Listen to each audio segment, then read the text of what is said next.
इस वक्त हम महाराजगंज के सिसवा विधानसभा में मौजूद हैं, जहां हमारे साथ भारतीय जनता पार्टी के विधायक व प्रत्याशी प्रेम सागर पटेल जी मौजूद हैं। हम उन्हीं से जानेंगे कि आखिरकार आज चुनाव प्रचार का आखिरी दिन है और किस तरीके से आप चुनाव प्रचार कर रहे हैं ताकि जनता आपको वोट दे। नहीं, मैं जो है चुनाव प्रचार में कम हूँ, मेरी जनता ज़्यादा है। चुनाव प्रचार तो जनता कर रही है, भाजपा को जनता लाना चाहती है, योगी बाबा को, मोदी बाबा को जनता लाना चाहती है। मेरा चुनाव जनता लड़ रही है और जनता बहुत बड़े पैमाने पर इस बात पर ध्यान दे रही है। ये सरकार गरीबों के लिए ध्यान दे रही है, गरीबी पर ध्यान दे रही है। अभी आप जिधर चल रहे हैं आगे सिसवा बाजार है, उसको मैंने नगर पालिका बनवाया है, वही तहसील बनवाने की मांग है। वो विधायक बनते हैं तो प्रमुखता पर उसको तहसील बनवाने का भी हम काम करेंगे हर हाल में। ये मेरा जनता से वादा है, तहसील सिसवा बनवाएंगे। या वहाँ भी एक गर्ल्स राजकीय कन्या डिग्री कॉलेज खुलवाएंगे। लेकिन पटेल साहब, एक आरोप आप पर लगता है कि आप बुलडोजर वाले विधायक हैं। आप बुलडोजर पर बैठ के प्रचार प्रसार करते हैं, गांव-गांव बुलडोजर लेकर के जा रहे हैं।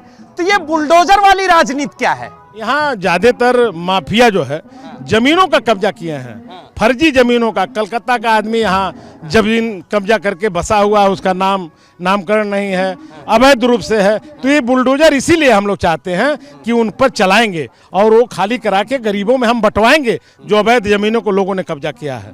इसलिए बुलडोजर वाले बाबा के नाम से प्रचलन हो रहा है। मुख्यमंत्री जी ने भी कहा है कि बुलडोजर सर्विस पे गए हैं, 10 मार्च को वापस आ जाएंगे। और जो आपके विपक्षी हैं, खास तौर से समाजवादी पार्टी के प्रत्याशी सुशील कुमार, उन्होंने कहा कि इस बार बुलडोजर की तानाशाही नहीं चलेगी सिसवा में, इस बार जनता की मोहब्बत जिताएगी। नहीं, जनता का प्रेम तो हमारे साथ है। प्रेम सागर मेरा नाम ही है।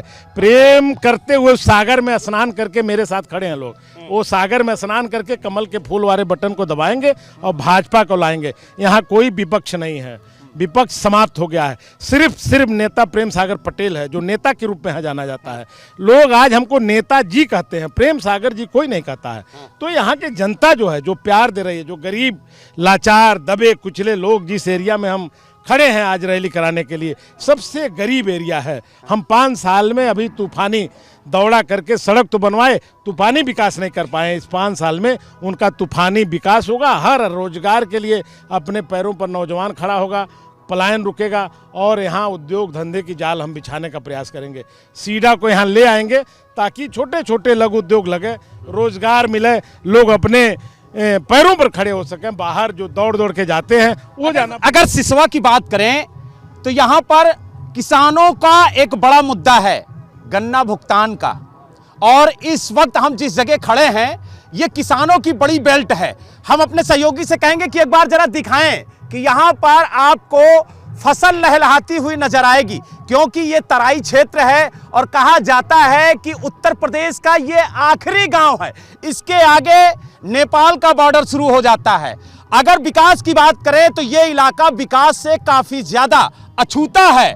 तो प्रेम सागर जी दोबारा अगर विधायक बनते हैं तो इस क्षेत्रवा का विकास कैसे होगा? बिल्कुल होगा। मैं पूरी ताकत के साथ भाजपा के उम्मीदवार के रूप में चुनाव जीतता हूं। तो भाट एक बहुत बड़ा मेरा मुद्दा है। भाट के गरीब जानते हैं कि विधायक जी भाट पर बहुत ध्यान देते हैं। गन्ना पर एक बहुत बड़ा सवाल जो आपने दागा है, जब हम 17 में विधायक बने थे तो गन्ने का भुगतान था, बाकी था। वो समाजवादी पार्टी की सरकार में बाकी था। समाजवादी पार्टी का वो सांसद था जवाहर जायसवाल, उसका एक मिल है, वो बदमाशी करता है, लेकिन भुगतान हमने करवाया है।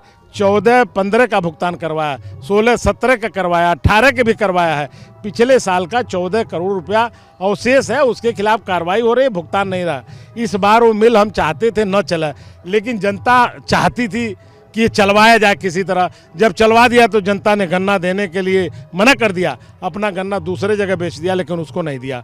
तो साथियों, यहाँ जो स्थिति है, इस मिल को हम जल्दी सरकार को अधिग्रहित कराएंगे, फिर किसी बड़े व्यापारी के हाथ बेचवाएंगे ताकि मिल आसानी से समान रूप से चले और गरीब जो गन्ने की कटोरा कहा जाता है भाट, वो गन्ना फिर उपज हो और यहाँ गन्ने का खेती का जो आर्थिक रूप से अगर देखा नगदीकरण फसल है, ये लोग अपने उस रूप में आए, गन्ना बोएं और ज़्यादा से ज़्यादा गन्ना मिल को दें। लेकिन जवाहर जायसवाल चूँकि समाजवादी पार्टी का वो एमपी रहा है, ये समाजवादी पार्टी का नेता है, तो वो भेदभाव रखता है हमारे किसानों के साथ। इसलिए उसके मिल को हर हाल में हम अधिकृत कराने का प्रयास करेंगे।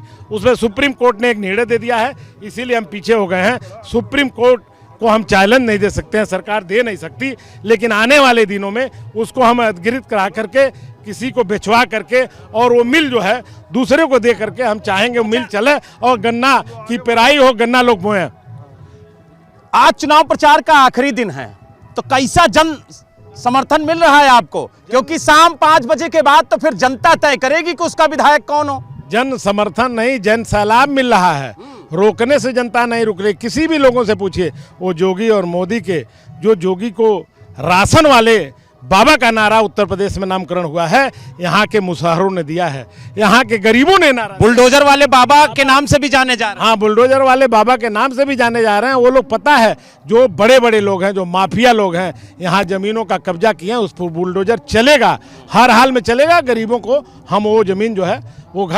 आज भारतीय जनता पार्टी के राष्ट्रीय अध्यक्ष जेपी नड्डा जी भी आपके प्रचार में आ रहे हैं, जनसभा को संबोधित करेंगे, तो उनके इस जनसभा से कितना बड़ा फायदा होगा आपको? बहुत बड़ा फायदा है। हमारे राष्ट्रीय अध्यक्ष बेबाक जो है, ये जो है यहाँ, और उनसे आने से गरीब लोग जुड़ेंगे और वो गरीबों को समझाएंगे।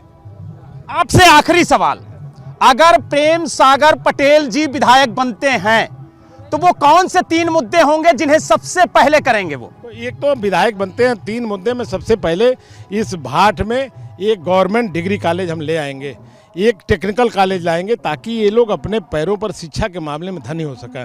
इस प्रदेश में जो ये विधानसभा थी, 72 साल में पहली बार राजकीय इंटर कॉलेज मैंने ही बनवाया है, था ही नहीं। शिक्षा के पीछे ये लोग थे और इनमें हम शिक्षा में जागृति पैदा लाना चाहते हैं और ऐसे टेक्निकल कॉलेज बनवा करके इनको रोजगार के लिए हम खड़ा करेंगे, अपने पैरों पर खड़ा हो सकें, अपना रोजगार लें। ये मेरी पहली प्राथमिकता है। और बिजली के मामले में हम काफ़ी प्रयास कर रहे हैं। अगर बिजली ज़्यादा मिलेगी तभी रोजगार धंधे लग पाएंगे, बिजली नहीं रहेगी तो रोजगार नहीं होंगे। 3 मुद्दा, बिजली, स्वास्थ्य, पानी, ये हमारा प्रमुख मुद्दा होगा। या अब जो है घर घर जल योजना यहाँ लागू है और या तो टैंक बन रहे हैं या प्रस्तावित हैं, उसको हम सफल बनाएंगे ताकि जो बीमारी पानी से होती है उस पर हम कंट्रोल कर सकें। तो आपने देखा, हमारे साथ भारतीय जनता पार्टी के प्रत्याशी प्रेम सागर पटेल जी थे, जिन्होंने कहा कि बिजली, पानी, स्वास्थ्य यहाँ का मूल मुद्दा है और विधायक बनते ही सबसे पहले वो इन मुद्दों को पूरा करेंगे। लेकिन जनता उन्हें जिताती है या हराती है, ये तो 10 मार्च को मतगणना के दौरान ही पता चलेगा। सिसवा से वीडियो जर्नलिस्ट धीर सिंह के साथ बलराम पांडे, एबीपी गंगा।